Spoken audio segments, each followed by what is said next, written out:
And really, congratulations to the Marrakesh Hub. This initiative, I think, it's an interesting example of what cross collaboration means.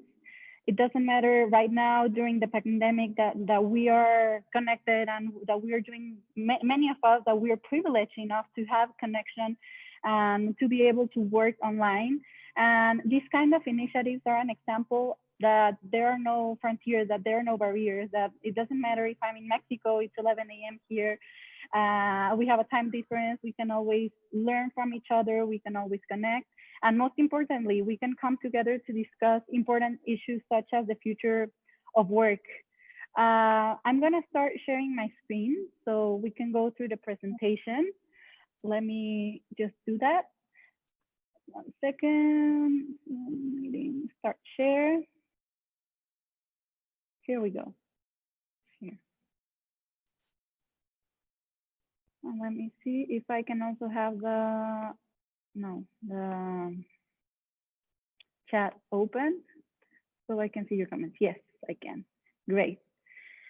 So I think before getting into concepts and methodologies and all that, we'll have plenty of time for that. I think I want to share a bit more about my story with you, because if you heard the short bio that was just presented, you might be thinking, how is someone that majored in humanities, in international affairs, working in artificial intelligence policy or in artificial intelligence overall, which is a highly technical field? Well, just 1 second here. There we go. So before starting with my story, I was almost forgetting that. I wanted to give you a session overview so you know what's coming and what we'll be seeing through this time. So basically, we just started with the welcome and introduction. We'll take a couple of minutes talking about who we are, generalist, specialist. What do I mean by that? And with that, I'll share some of my story. Then we'll get into more detail on a methodology called design thinking. Probably many of you have already heard about it. Maybe for others, it's completely new. I hope you like it. And then I prepared an exercise that we can all do together. At the beginning, I had thought of this exercise as an activity that we could do in teams, but it was kind of complicated. So I think to make the most out of the time, working together and reading to your comments on the chat, and then just opening the floor from some live questions will be the best way that you can engage. And you can always feel free to ask questions, comments. I'm looking at the chat right now as I'm presenting. And towards the end, the last about 10 minutes, it depends on how we are moving forward with the exercises, but we'll have time for questions, answers related to the content, or just maybe just some questions, fire questions you have with regards the bootcamp, the issue of future of work, and so on. So as I was saying, I want to start with my personal story because I think you might or might not relate to it. I must tell you that even though I am a tech policy specialist, I am not a developer. I am not a coder. I'm actually kind of so with math. It wasn't my strength. But I was someone that was always really intrigued by science fiction. I was always someone who loved reading novels. I don't know if you read 1984, by Orwell, or if you've seen Black Mirror, the episodes of the series on Netflix. I always enjoy imagining all the possibilities that technology and just the future could offer us. And I'm also a firm believer that if we can imagine something, if we can create something in our mind, then we can make it through. So I was always a lover of science fiction. I was also a lover of books. I was also a lover of languages and cultures. I had the opportunity from a young age to travel to live in France for a year when I was 15, and then to live in China and Shanghai for another year when I was 18. I love horseback riding. I think my parents got me into everything: piano lessons,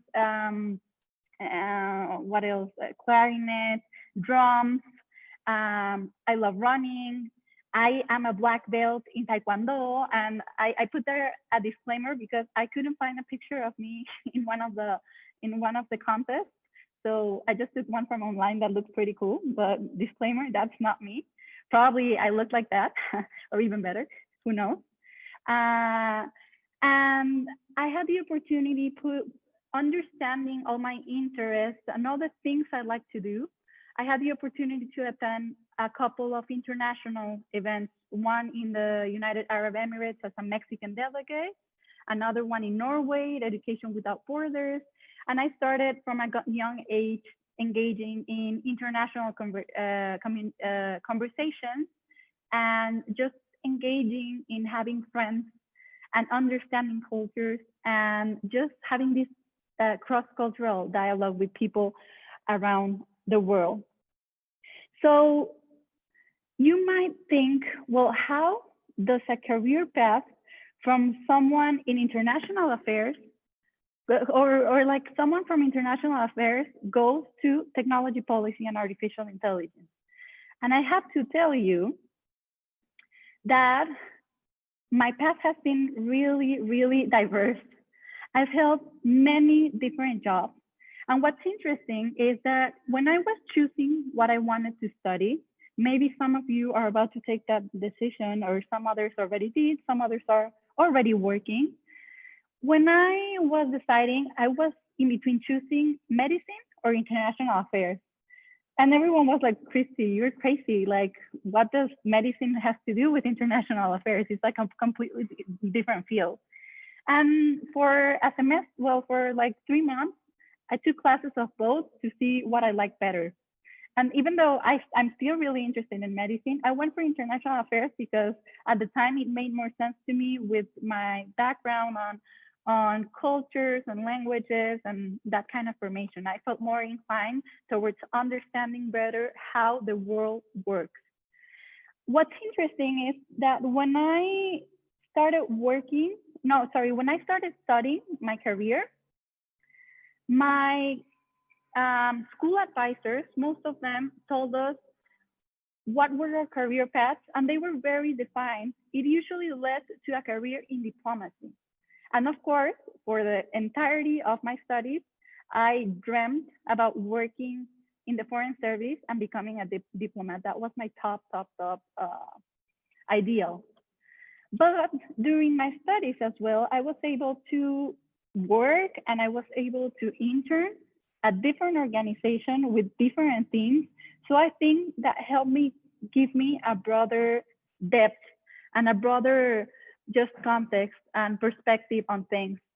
9 years ago, and that's why you have so many pictures in here that I wanted to share with you. 11 years ago, in 2009, I started working as a Mandarin teacher. I was 18 years old and my students were 16-year-olds. So it was really interesting having students almost my age learning a new language. And I think in the end, I ended up giving them more like professional advice on how to choose their career path because many of them were very confused on what was coming next for them. That was in 2009. On 2010, I had the opportunity to coordinate the volunteer coordination for the World Youth Conference, which happened in Mexico. It was a beautiful and amazing experience. We got some volunteers from 70 countries that flew into Mexico. We received them. So yeah, I was just certain that I was on the right path on international affairs. Then in 2011, I worked for the Pan American Sports Pan American Committee because it happened at my city in Guadalajara in Mexico.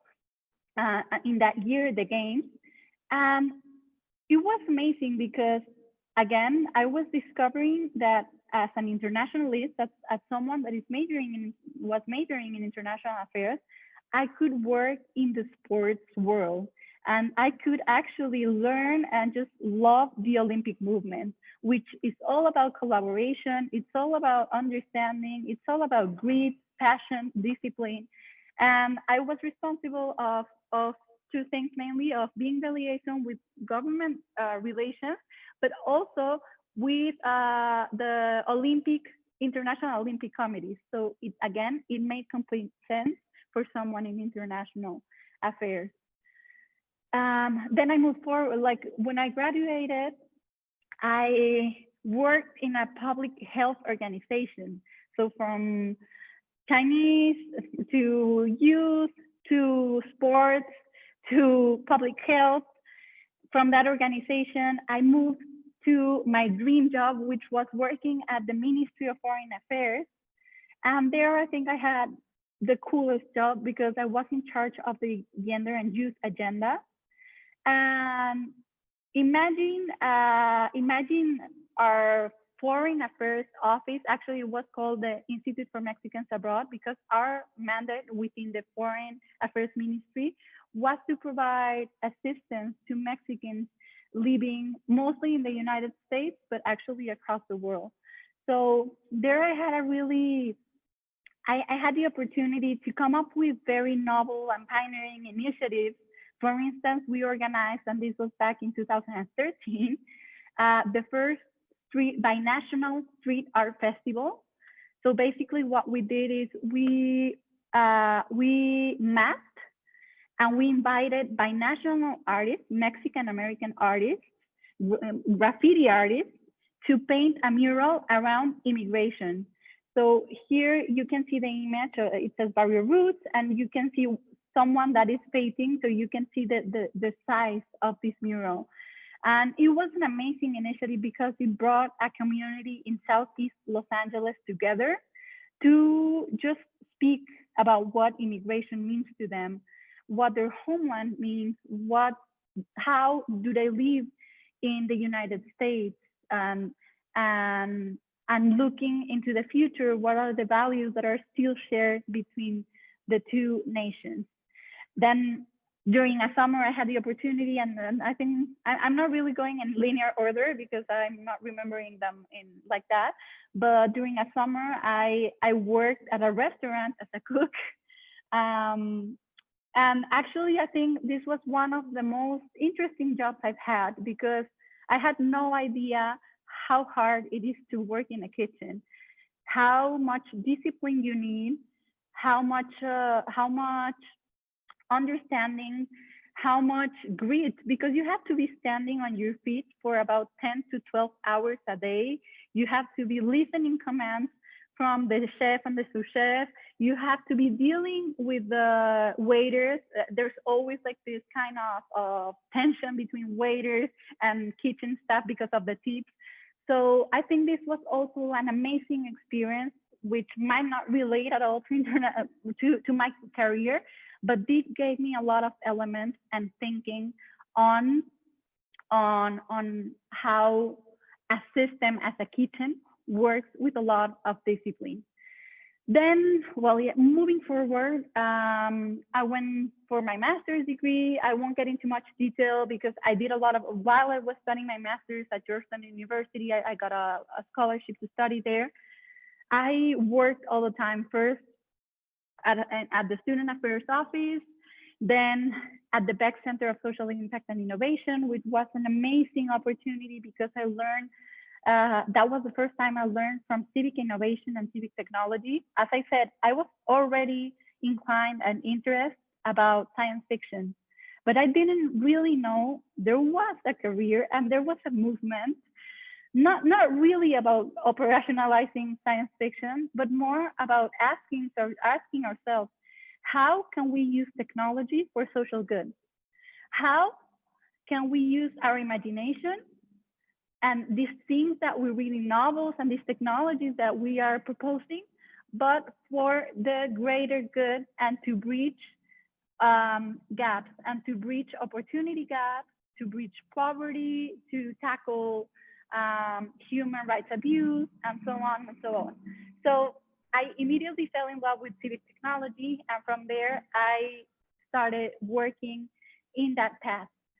I held a couple of other internships. I had the amazing opportunity of working at the World Bank, which was again a dream come true because I think someone with a background in international affairs is just like the dream place. You have people from all over the world, the most brilliant minds, top experts on very technical but also very social things.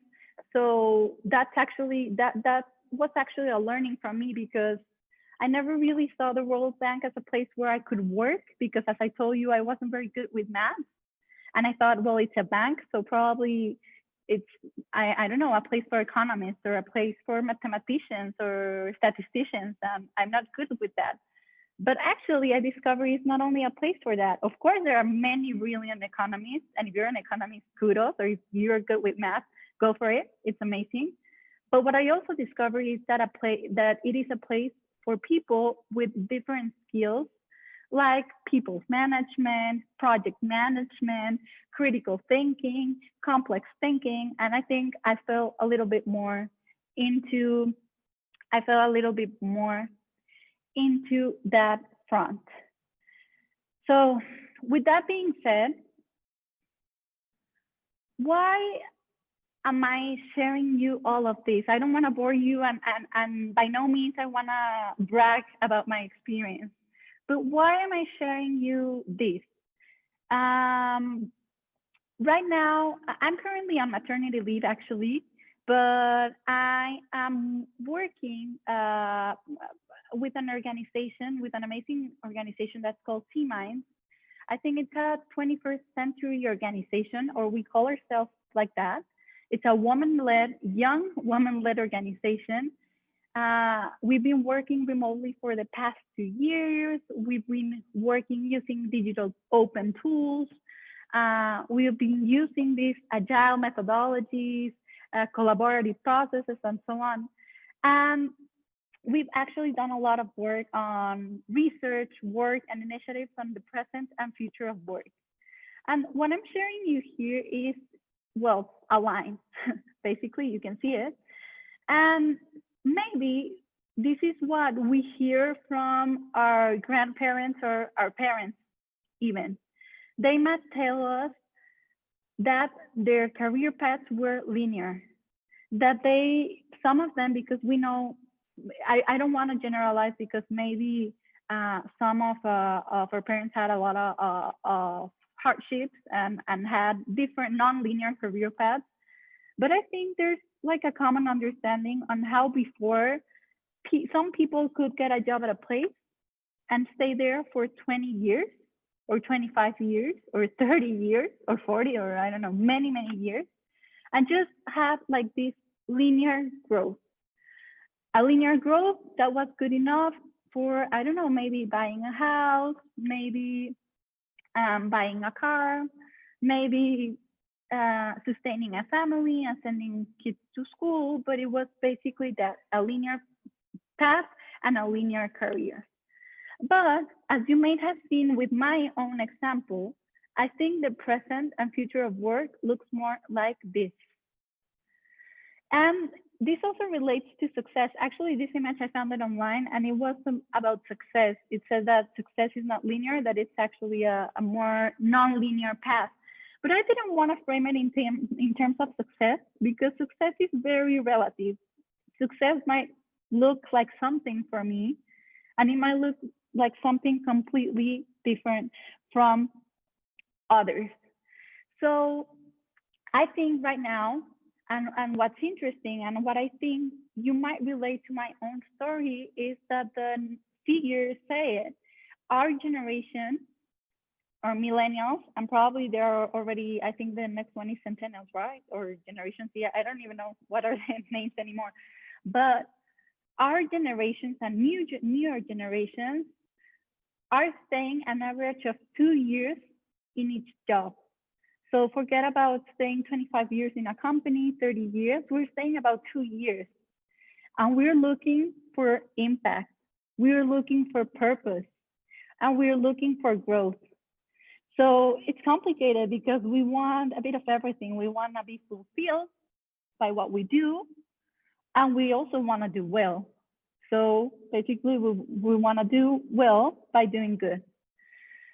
Um, and some of the key findings that I wanted to share with you about my own story, and again about uh, this dialogue about being a generalist or being a specialist, that I'm going to share a bit more concepts specifically with you about that.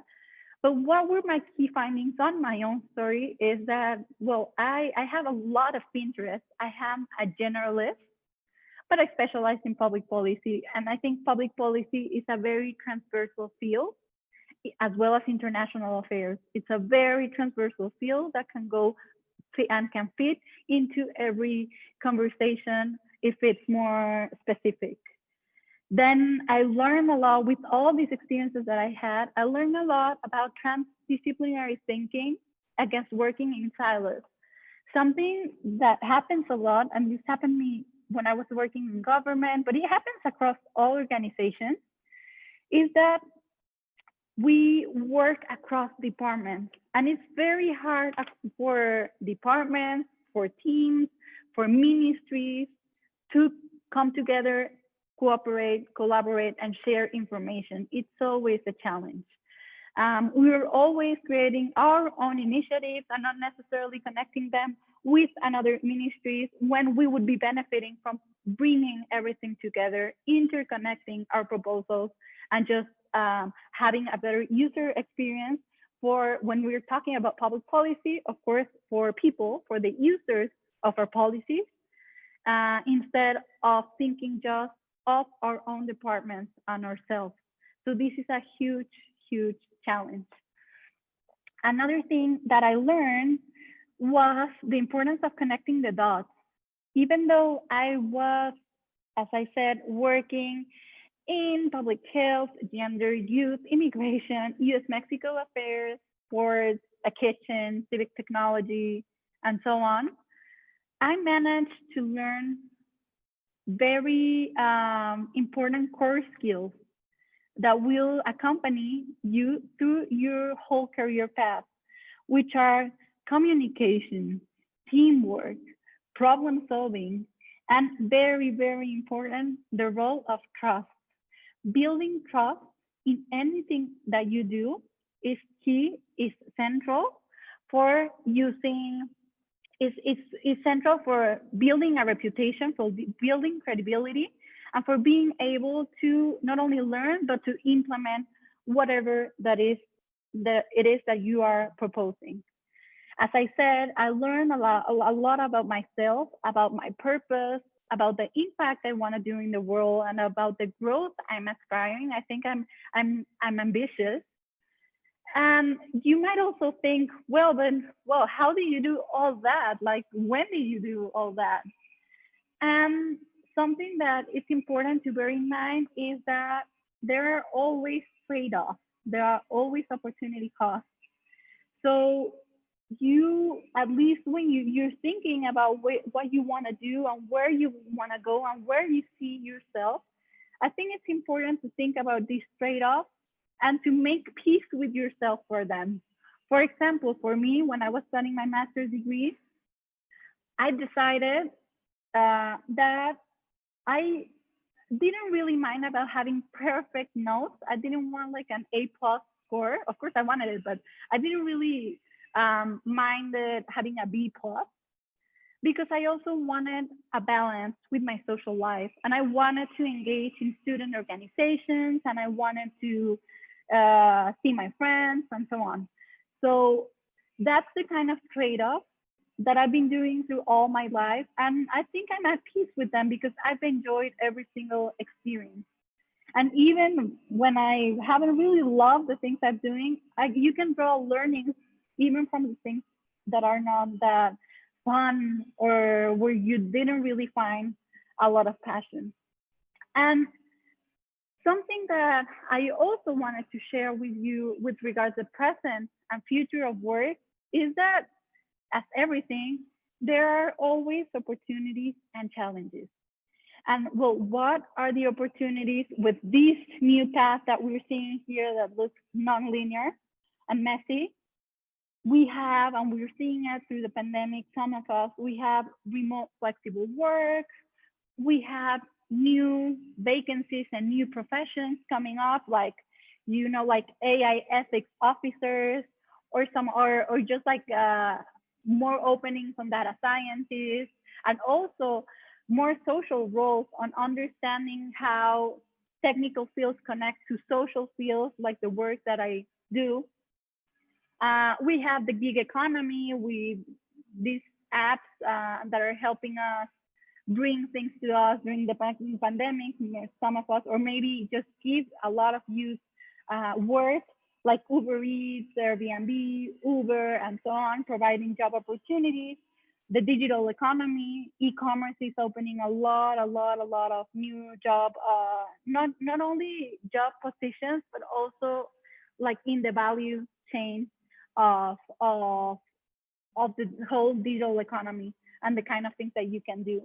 But as well as together with these opportunities, and there are a lot of new jobs opening and coming, and some that we don't even know. Actually, our children are supposed to be working I think in 20 years or in 25 years in occupations that we don't even know today. So what are the challenges?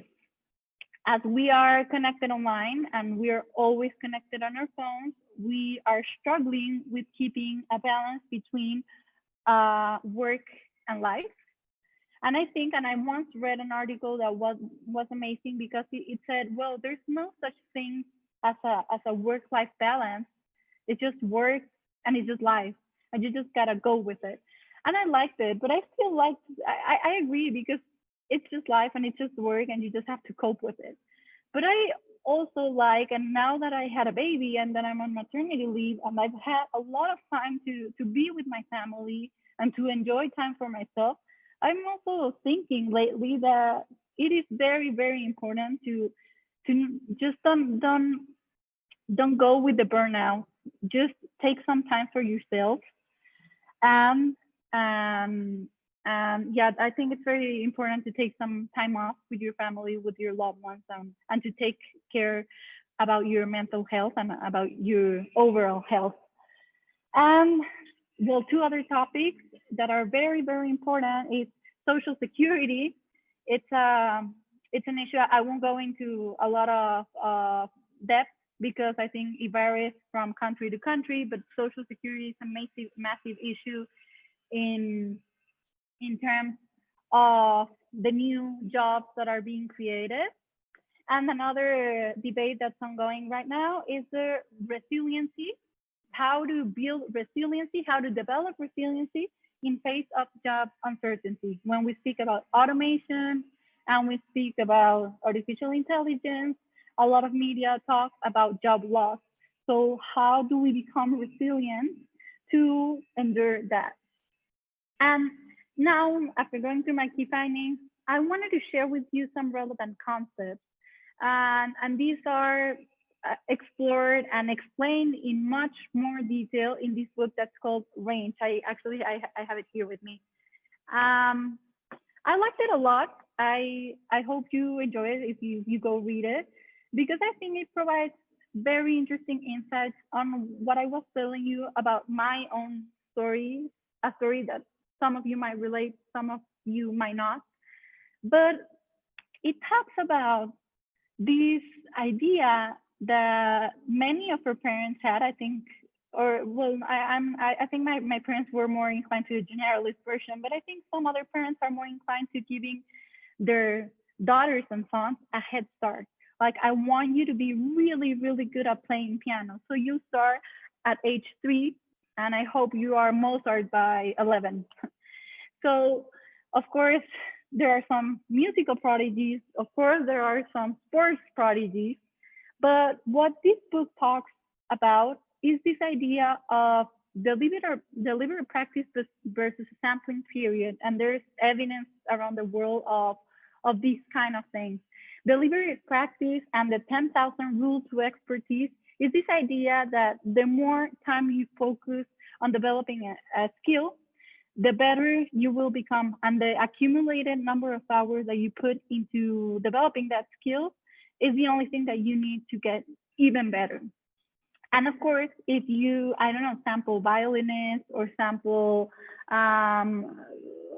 golf players, you might find some information and some insights on people that got really, really better, became experts by doing deliberate practice at a younger age.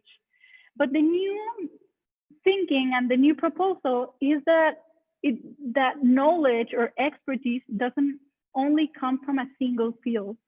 It actually comes from living a sample, a breadth of experiences.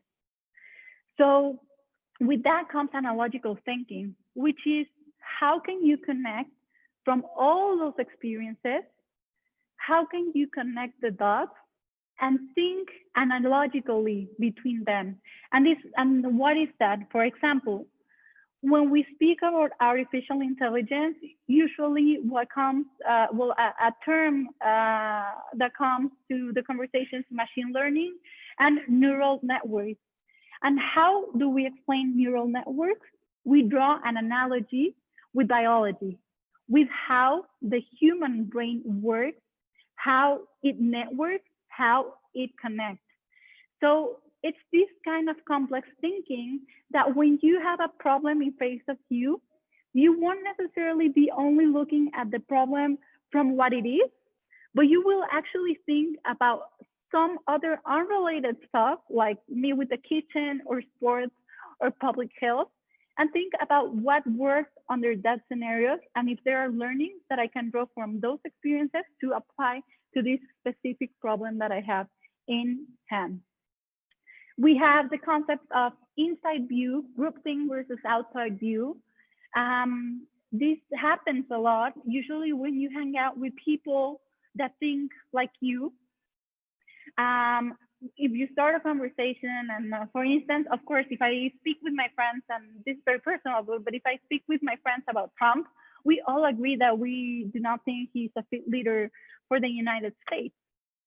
But we're doing groupthink because clearly there's a huge number of people that elected him and that like his policies.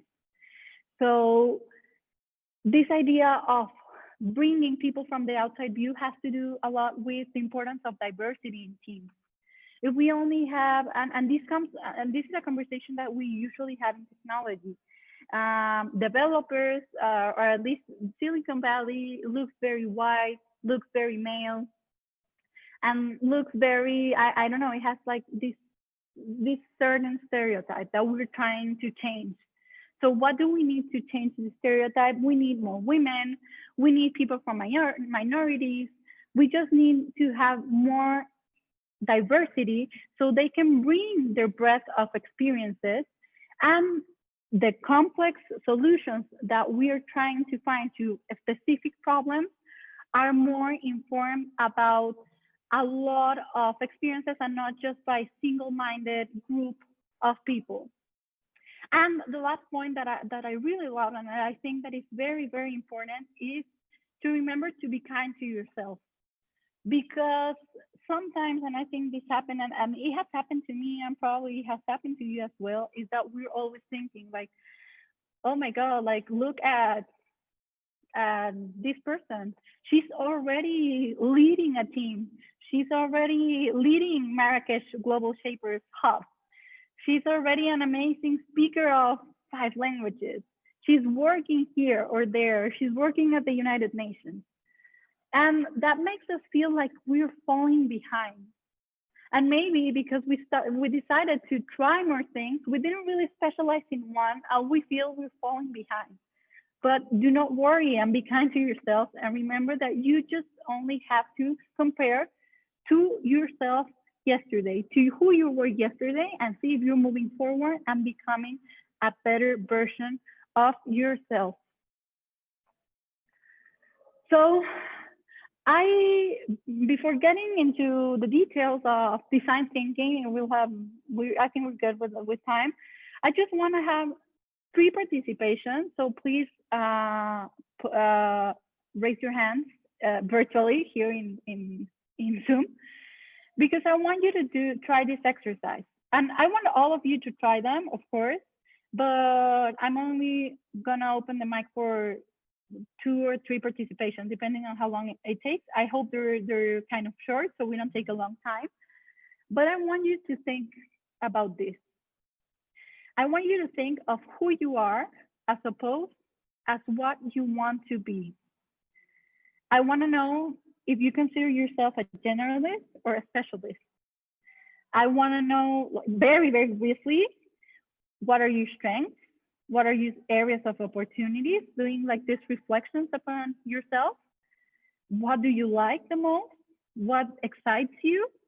And what are you afraid about with regard to your present and future? So let me, 1 second. I'm gonna stop sharing for a second just to be able to 1 second. Oh no, but you needed to be able to read, right? Q&A. 1 second. I moved the presentation so I'll be able to look at the Q&A. Just give me 1 second. And the Q&A, we're gonna do the Q&A session like more freely towards the end, so we have time. But right now, I'd like to hear maybe 2 of you, if we can. Yeah, we have the mic. Yeah, hello. Yeah. Yes. Kaltoum, go ahead. Yes. Go ahead, Kaltoum. Sorry. Yeah. Hello. Yeah, no problem. I just like I don't know what to say. Basically, if you could share with us really, really briefly, just the questions that I asked, who you are as opposed what you want to be, if you consider yourself a generalist or a specialist. There are a lot of questions. You cannot maybe just answer one as a reflection. What are your strengths? What do you like? What are you excited about or afraid about the present or the future? All right. My name is Kaltoum, and currently I'm planning to be an English teacher, inshallah, hopefully.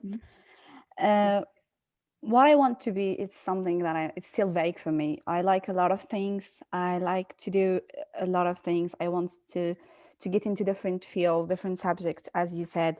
For me, I like languages. I like to learn languages. Whenever I listen to a new language, it's like, oh, I like it, and I want to like get into it. But sometimes I don't. Sometimes I do. It depends. Also, I like handicrafts. I like to do things with my hands. And I like also technology. So this is like the fields that I'm into, but still not deeply into them. I still have like some problems to dive into them. If I am generalist or a specialist, or I don't know, maybe a generalist. I don't know. I think so. Yeah. Myself. Yeah, that's an honor. Strengths. Okay, let me just like think a bit of them. My strengths. It should be like not in the emotional, just like on the skills, right? Yeah, more like on the skills that you have. Well, you said it. You like doing handicraft. You like you have a skill for languages. Yes, you have a skill for listening people, probably. Yeah, communication, understanding. Also, it's like cultural things, understanding the others, and try to embrace other cultures and think relatively to their cultures and understand the others. My weaknesses is I'm too lazy. And I easily like fed up on things. I just like try one thing and I say, no, it's not good for me. Let me just change it. Like for once, I started learning Russian. And reach the level which I can speak it and write it and understand a bit. But suddenly I just like stop. I don't want it.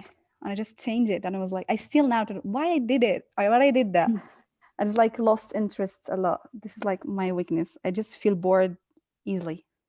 And I think that is something very common that happens with our generation. Like we want to see fast results and we get like easily bored, but again, it's never late for you to come back and learn and retake Russian.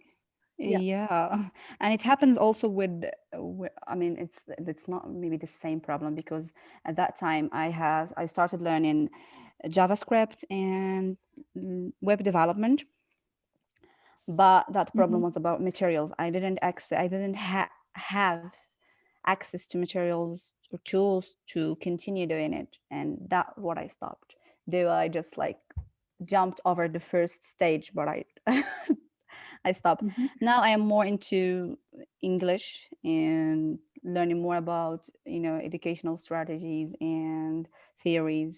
Try to master the field that I want to get into, like which is Okay. teaching. Hmm. And But well, still, in what I yeah, can really like, what I can draw really quickly from from your experience.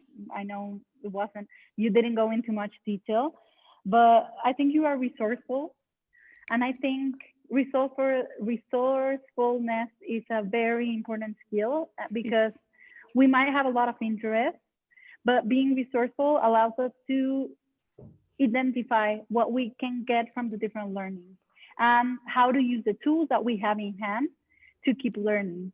And already knowing what your challenges or your areas of opportunity are, well, that's also amazing because it helps you be more introspective and to strategize. And well, if I already know that I get bored easily, how could I start a new project and hang up a little bit tighter and stay a little yeah, bit longer, maybe even against my desires? Yeah. yeah, that's heaven.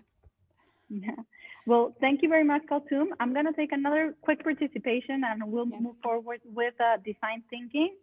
And then I'm thank you. hoping we can continue the dialogue toward the end with the Q&A, which I'm also reading the questions that are being posted. Thanks. We have, I think we have Abdulaziz. Yes. Yeah, thank you for spelling my name right.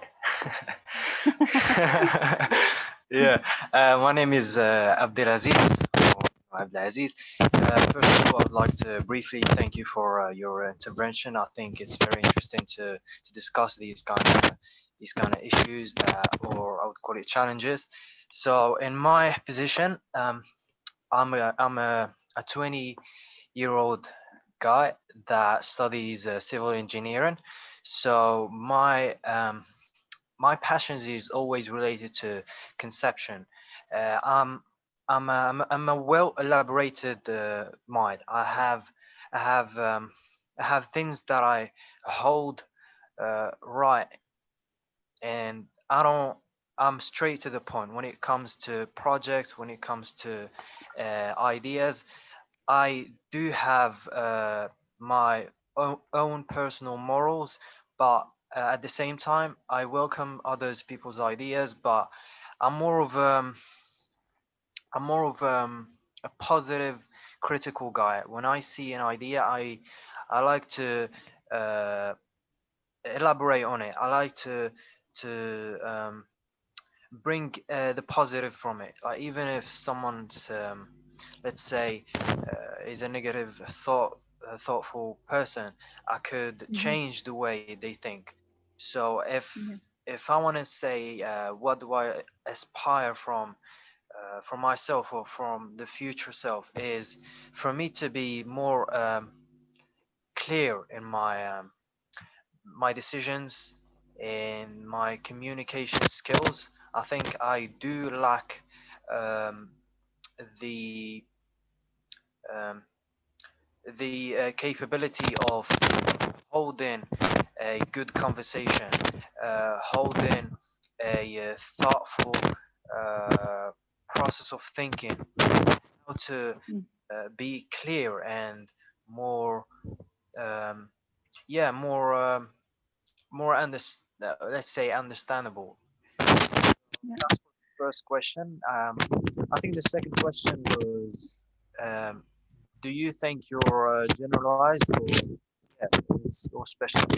So for me, I do I do focus mostly on my field, my studying field, which is civil engineering. But I also like to participate in um, you know, these parallel activities, for example, initiatives, um, also those kind of webinars when we share our thoughts. So I think I lean more to generalize to when it comes to my who I am, like a personality.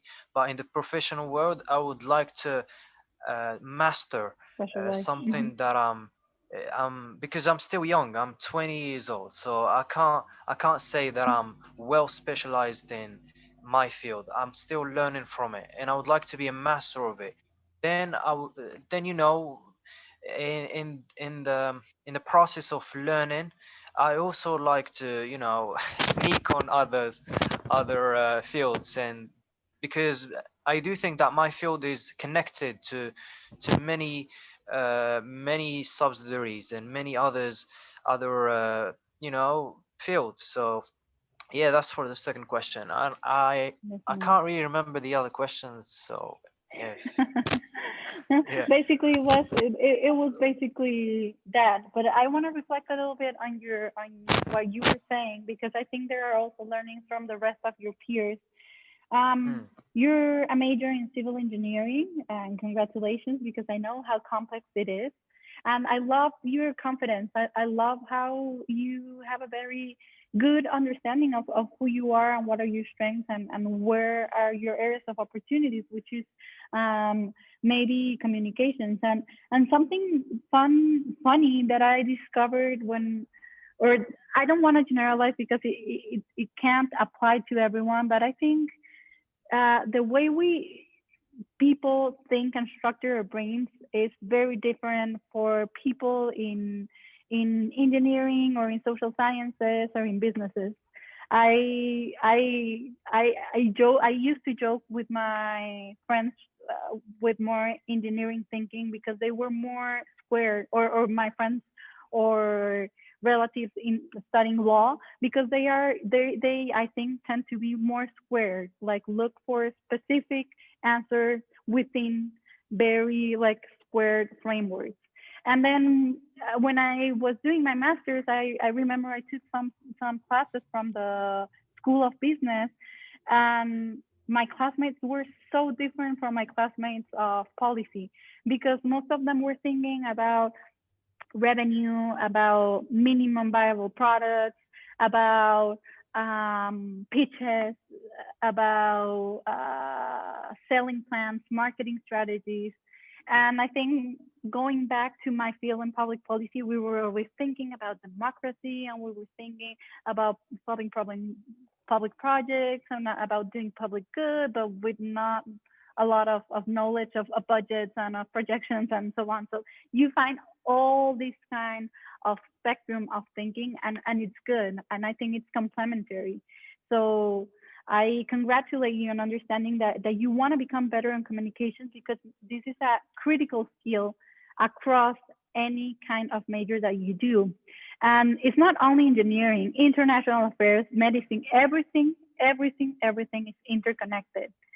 And of course, when we're talking about medicine, you can study the generals of medicine, but most or a lot of doctors go into specialization. And if I am ill and my throat hurts, of course I want to go to a specialist on throat. So it's not that it is a good thing or a bad thing, or a fight between being one or the other. You can actually be both. Being a generalist only means drawing knowledge and trying different experiences. So thank you very much, Abdulaziz, for your intervention. I'm going to share my screen again so we can continue with design thinking. I know there are a couple of questions here, and I'm going to just address them towards the end of the session. Let me start share. 1 second.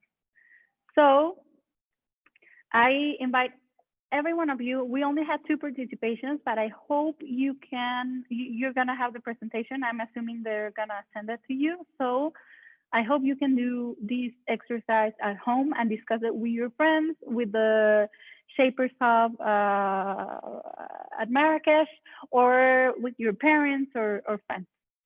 So moving forward, I think we now, well, I try to give you an idea of who we are, on some relevant skills for the future of work. But right now, I want to introduce a methodology that I think you'll find useful for framing problems and for solving them. And this is design thinking. Design thinking 101 for those who are not familiar with the US jargon. When you say something 101, is that it is very basic. It is like the first class of something, like economics 101, politics 101. It's like the first introduction session you have to something. So welcome to design thinking 101. And I find design thinking an interesting tool. Let me just reopen the chat. Okay. So 1 second, there we go. So I find design thinking a great tool because I think it draws from collaborative and participative methodologies and approaches, and which I really like. It's agile. It allows for iteration. It's not something that is fixed. It always allows you to go back and forth. It allows for the flow of ideas, and most importantly, is focused on the person. So you can call it design thinking, or you can call it interchangeably human-centered design. And this methodology has like 3 pillars or phases. And then within those 3 pillars that are understand, explore, and materialize, we have 6 steps. There is an order for the steps on how we start to think about a problem, but we can always come back to the previous step or to the beginning of the process to refine, to work and to get a better understanding and to work on new solutions to the problems that we're posing. So starting by understanding, by the understanding pillar, which is made by the empathize and define step. When we go to, actually, yeah, I'm gonna go to the empathize and I'm gonna give you an example. So empathizing is basically understanding who are you solving the problem for, and what does that person say, thinks, does, and feel. Empathizing is basically putting yourself on other people's shoes and understanding from their perspective how does the problem that you think you're framing relates to them, if it is even their problem, and if there can be a solution drawing from what you learn from those people. And I want to give you here an example of something that happened in Mexico, and probably you have examples of your own countries as well. In Mexico, a couple of years ago, we had a very pioneering policy that was called Encyclomedia, which was supposed to bring marginalized communities knowledge into, like, to bridge the gap between this era of knowledge and information era. So basically what it tried to do was not only bringing computers, but also bringing like digital technologies into the classroom. And there were millions of Mexican pesos invested in this policy. It was scaled nationally. It was a very big investment. And guess what happened? Some of these marginalized communities didn't even have electricity. So they couldn't plug anything digital. So this is very relevant. And this example, this is just like an example of something that happens a lot in public administration, because we tend to have well-intentioned people or people that actually have really good initiatives but do not have a good understanding of what the real problem is that they're trying to solve for. Another common thing that happens, and maybe it also happened to me when I was working in the public administration, is that you think you already have a solution. So instead of thinking of a problem and how to solve a problem, you already have a solution, and then you start looking for a problem where you can use your proposed solution, which is entirely wrong, because you didn't start by recognizing what was the real problem at hand, who were being impacted by it, and if the solution that you had in mind from the beginning was actually a good fit for what you ended up defining as a problem.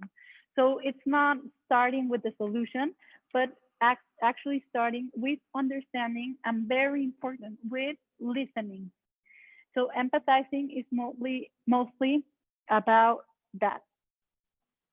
So then we move forward with defining. After we listen, after we empathize, after we, and something important, sorry, is before moving forward, is there are several ways you can listen to your audience. For example, you can develop focus groups, interviews, surveys, observations as methods to listen and to gather information from the audience that you are solving a problem or developing a policy for. Then we come with the next step, which is define. And define, after having all these insights, after having all this information, drawing from the focus groups, from the interviews and surveys, is basically asking the following questions. What is the problem? When it occurs? Where it happens? How often it happens? Who experiences it? And why is this problem even important? The idea here in the definition is to have a clearly articulation of the problem. So going back again to my example of the encyclomedias and digital technologies, maybe the problem wasn't really bringing digital technologies to marginalized communities, but starting by bringing electricity. Moving forward with the next step, and these were in the understanding phase. After having a better understanding, empathy, and articulating the problem clearly, we move forward with ideation. And this is usually the most fun part of design thinking. If you've already tried it, you know there are a lot of post-its involved. I don't know why design thinkers love post-its. It's because ideation is about letting a free flow of ideas. There are no rights or wrong. There are no stupid questions or stupid ideas.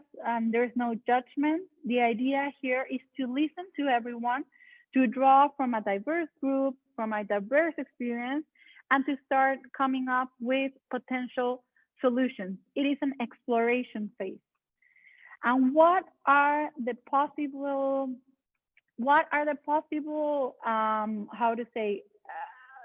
methods for ideation?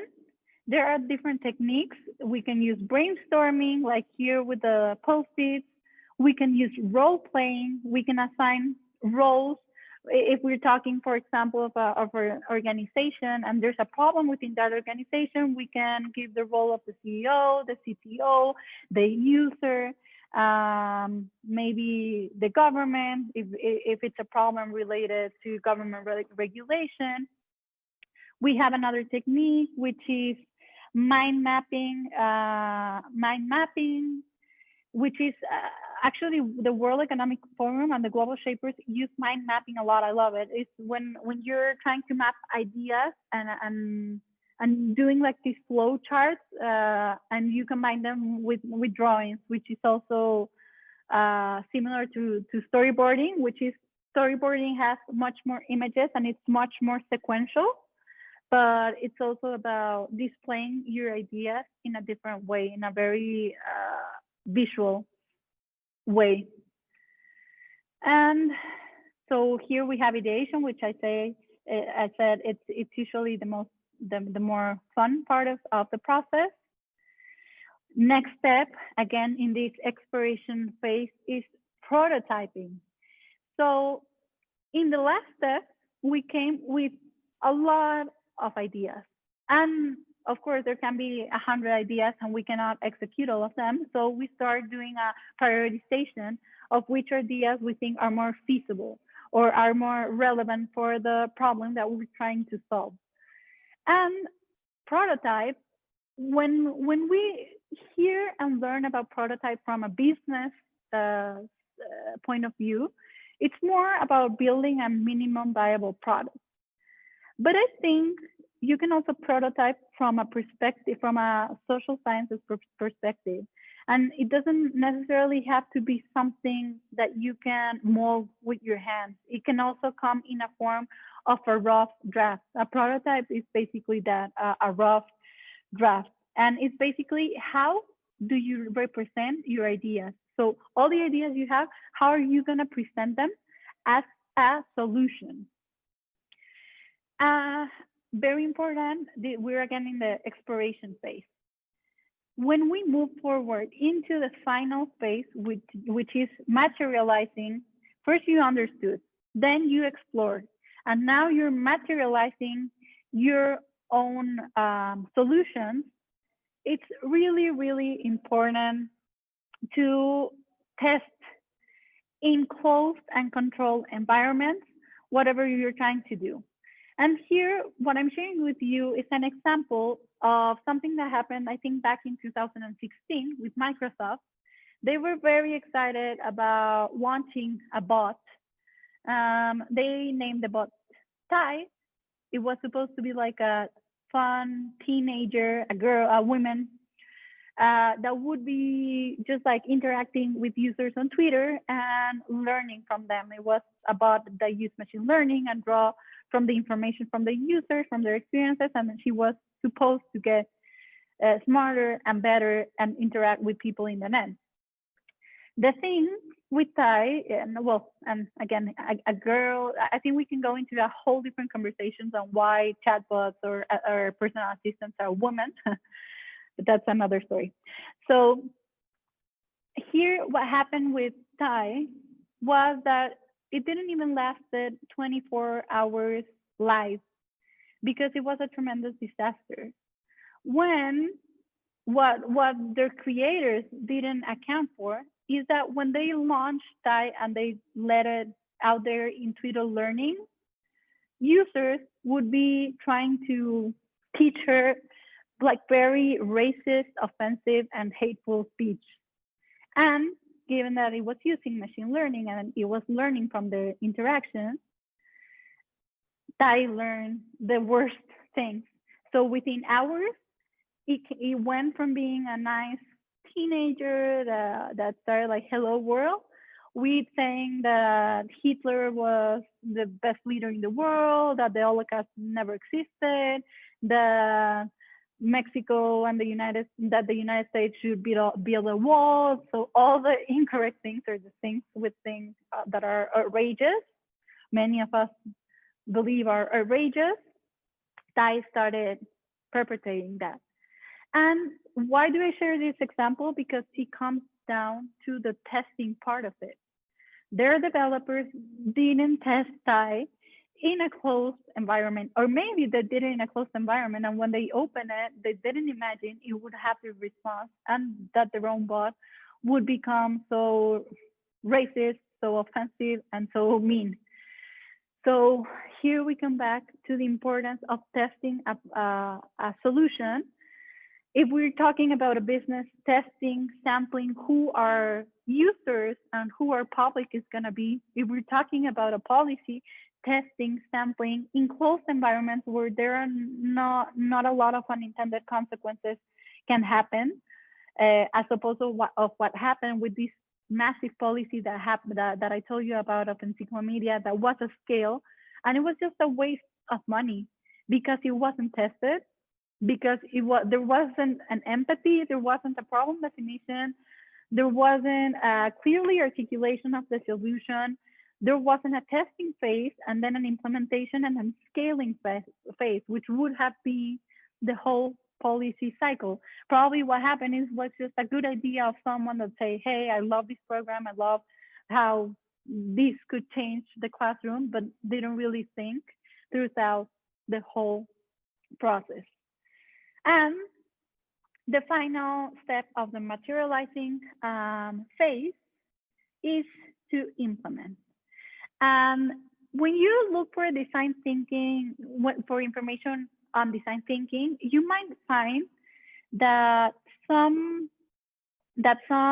organizations do not include implementation as part of the design thinking phase, but some others do, and I like it because I read something that said it's not only about design thinking. It's what's most important. It's about design doing. So with the design thinking phase, you get to put your ideas articulate your ideas and come up with solutions. But what's more important is how you bring those ideas into action.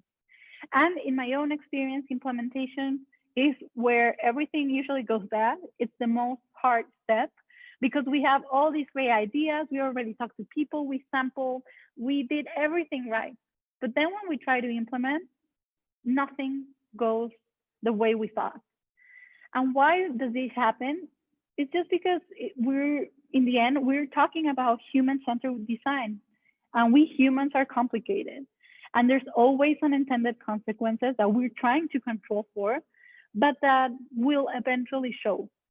But the good thing about design thinking, as I was saying, is that we have an iterative and flexible process.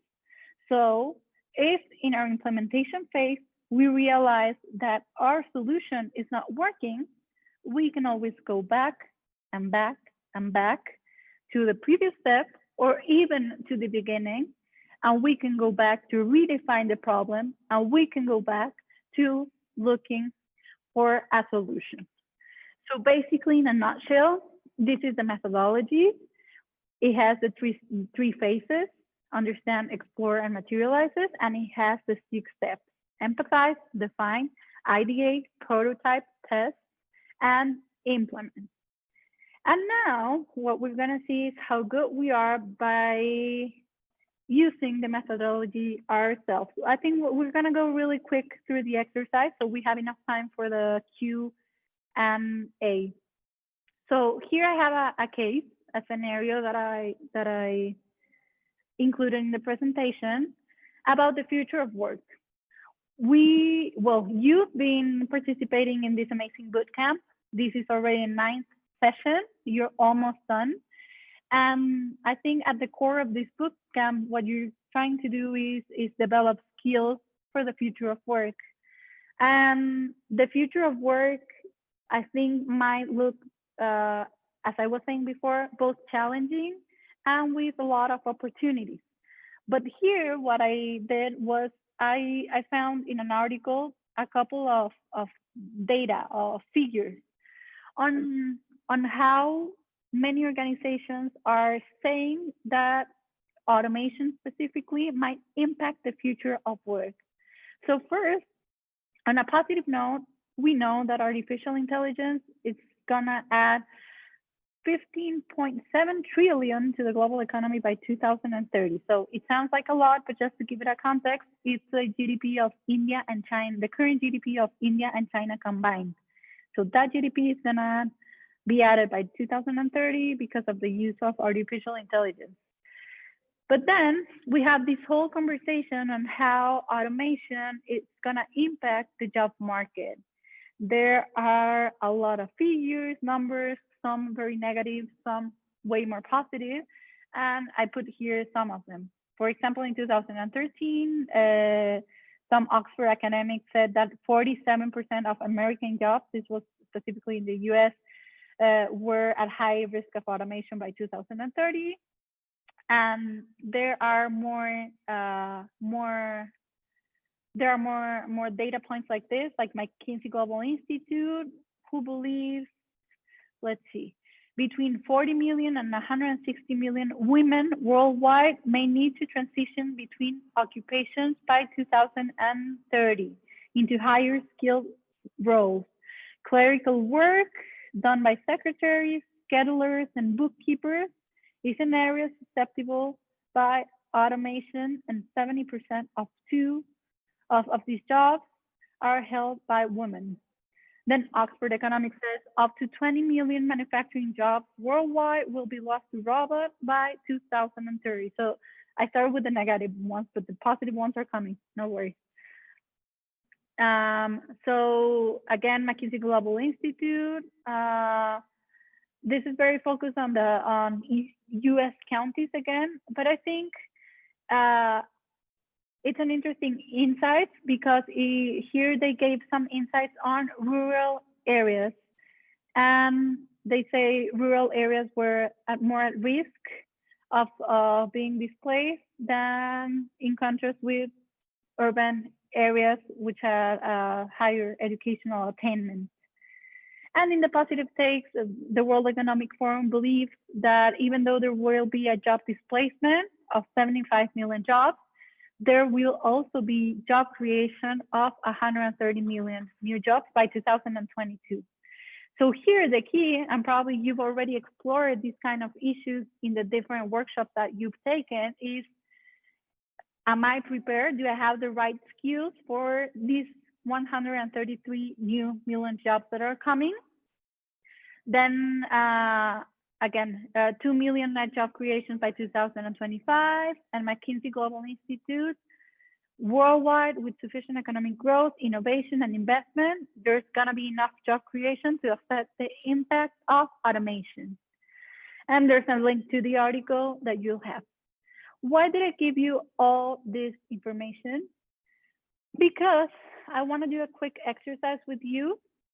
I'm not really sure. I want to also have some time for the Q&A. So we're going to go really, really quick. And I think instead of opening the mic, I'm going to go through the thinking of design thinking with you. And then I'm going to open the floor for Q&A. It can be about this exercise or just in general about the whole workshop. So basically here, well, this is what I wanted us to do together, but since maybe it's gonna get a bit messy, I'm gonna go through the steps on my own, explaining my own rationale, and please feel free as soon as I finish, when we open the floor for Q&A, to challenge my own assumptions or just to ask any questions that you have. So I left, one second, okay. So I put here again the whole phases and steps, so we have them at hand. And of course here we're not gonna materialize, we're not gonna test and implement the solution, but we're gonna think hypothetically on how would we go about solving a given problem, because there can be many, many problems related to the future of jobs. So basically, one second, okay. So basically, we start by empathizing. And since I gave you a couple of different portions of information, we might have different publics, but I'm gonna focus on women. We just read that one of the institutes were saying that women clerical work is at high risk of automation. So how would the empathize phase look? Is I would try to reach out via focus group, interviews, or just by listening or observing their context and how their behavior, a group of women doing clerical work. I would try to understand what are their motivations, how did they prepare for their professions, what are their fears, what are their strengths, what kind of skills do they have, and how can those skills be transferred or upgraded so they're not at such a risk of automation for the future? So just on the first phase, what I would be doing is empathizing and understanding them better. What do they think? How do they feel? How do they behave? And just by listening to them. The next step in the definition of the problem, I would try to come up with a clearly articulation of what the problem is. And I'm just thinking about something here out loud. I would think the problem is these women do not have access to reskilling or upskilling options to improve and strengthen their own skills, become more resilient, and have new job opportunities or better job opportunities within the same companies they're working. So that's my own problem definition, the lack of women having access to resources. So we come to ideation. So there can be many potential solutions to this problem. What could we do? We could create a union for these women, so they're not. Actually, there are many kind of potential solutions from different spheres. We can create a union for these women so they cannot be dismissed. We can create a regulation that says that the jobs cannot be lost to automation, that we have to prohibit artificial intelligence. We can create coursework by the government for these women to have new training and upskill or reskill and hold their jobs. These kind of classes could be created by the companies and provided by the companies to their own workers in order to help women overcome these potential risk of job loss.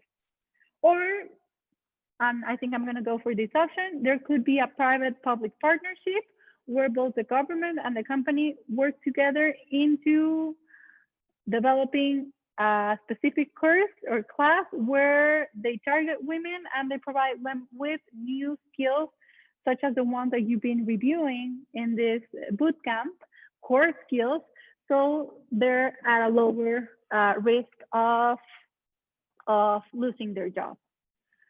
Then how would a prototype, moving to the next step on the exploration phase, would look like? Well, my prototype, since I'm talking about public-private partnership and I'm talking about a course specifically on core skills, maybe it will look like a draft of what would be the content of the skills that I would want these women to acquire, to strengthen, or based on the understanding of that I have of their own skills, how can I reskill them or how can I upskill them so they can join new job vacancies or they can perform new tasks.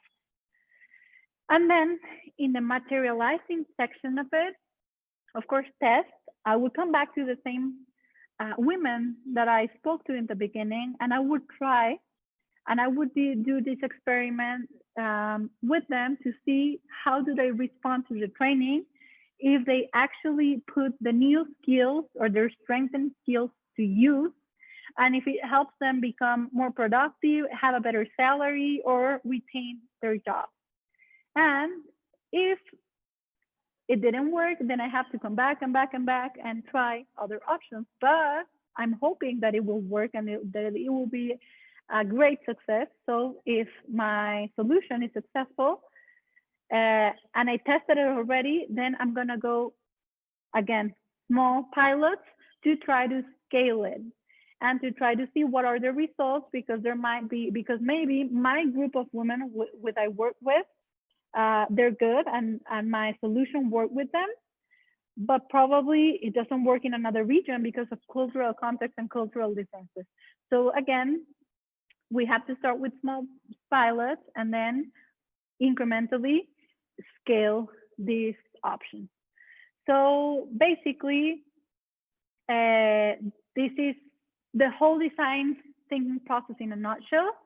Now I'm gonna open the floor for Q&A. I know I already have some questions that I have to answer, but if they keep coming, so let me just give me like 2 minutes to read it and we'll get to them. And I'm seeing one here that it's what 101 refers to, and I was saying that 101 is just an American it's just an American concept to say that it's something very basic. When I say design thinking 101, what I'm really saying is that it is an introduction to design thinking. If this was creativity, for example, the workshop on creativity, which you had with my good friend Tanya, it would be creativity 101. And it would be the same as saying introduction to creativity. So it's just an Anglicism. It's just something that they do in the US to say that it's like the basic, the first part of it, if that's more clear now. So let me go to the questions. One second. Stop sharing.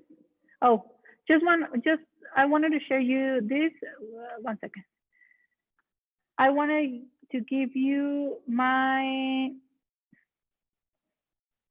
I have I had 2 questions for you, but I think since the time is limited, I'm gonna leave them here for you to think on your own.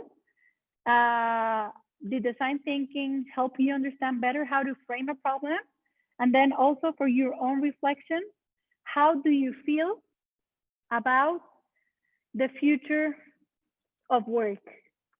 And what I wanted to share with you was also my contact information, so we can connect on LinkedIn, on social media, or if you have any follow-up questions, feel free to reach out to me via email. And I think you'll have these materials via the bootcamp, so no worries. I'm gonna stop sharing my screen so I can read your, no, actually I can read them here. 1 second. Where are they? Oh, 1 second, they're not opening. Thank you so much, Christina, for the resourceful presentation. We enjoyed it. Thank you. Sure. We got 4 questions. Okay, let me start with a fast question. It says, I follow everything that interests me and I'm passionate about. I'm active, I do a lot of activities, but I feel sometimes lost and I think something bad to do, many things at the same time. This has happened to me, as I said, a lot of times because I get excited about almost everything and I want to do everything. I don't know if this happens to you as well, but when I watch a movie, I don't know if it's ice skating or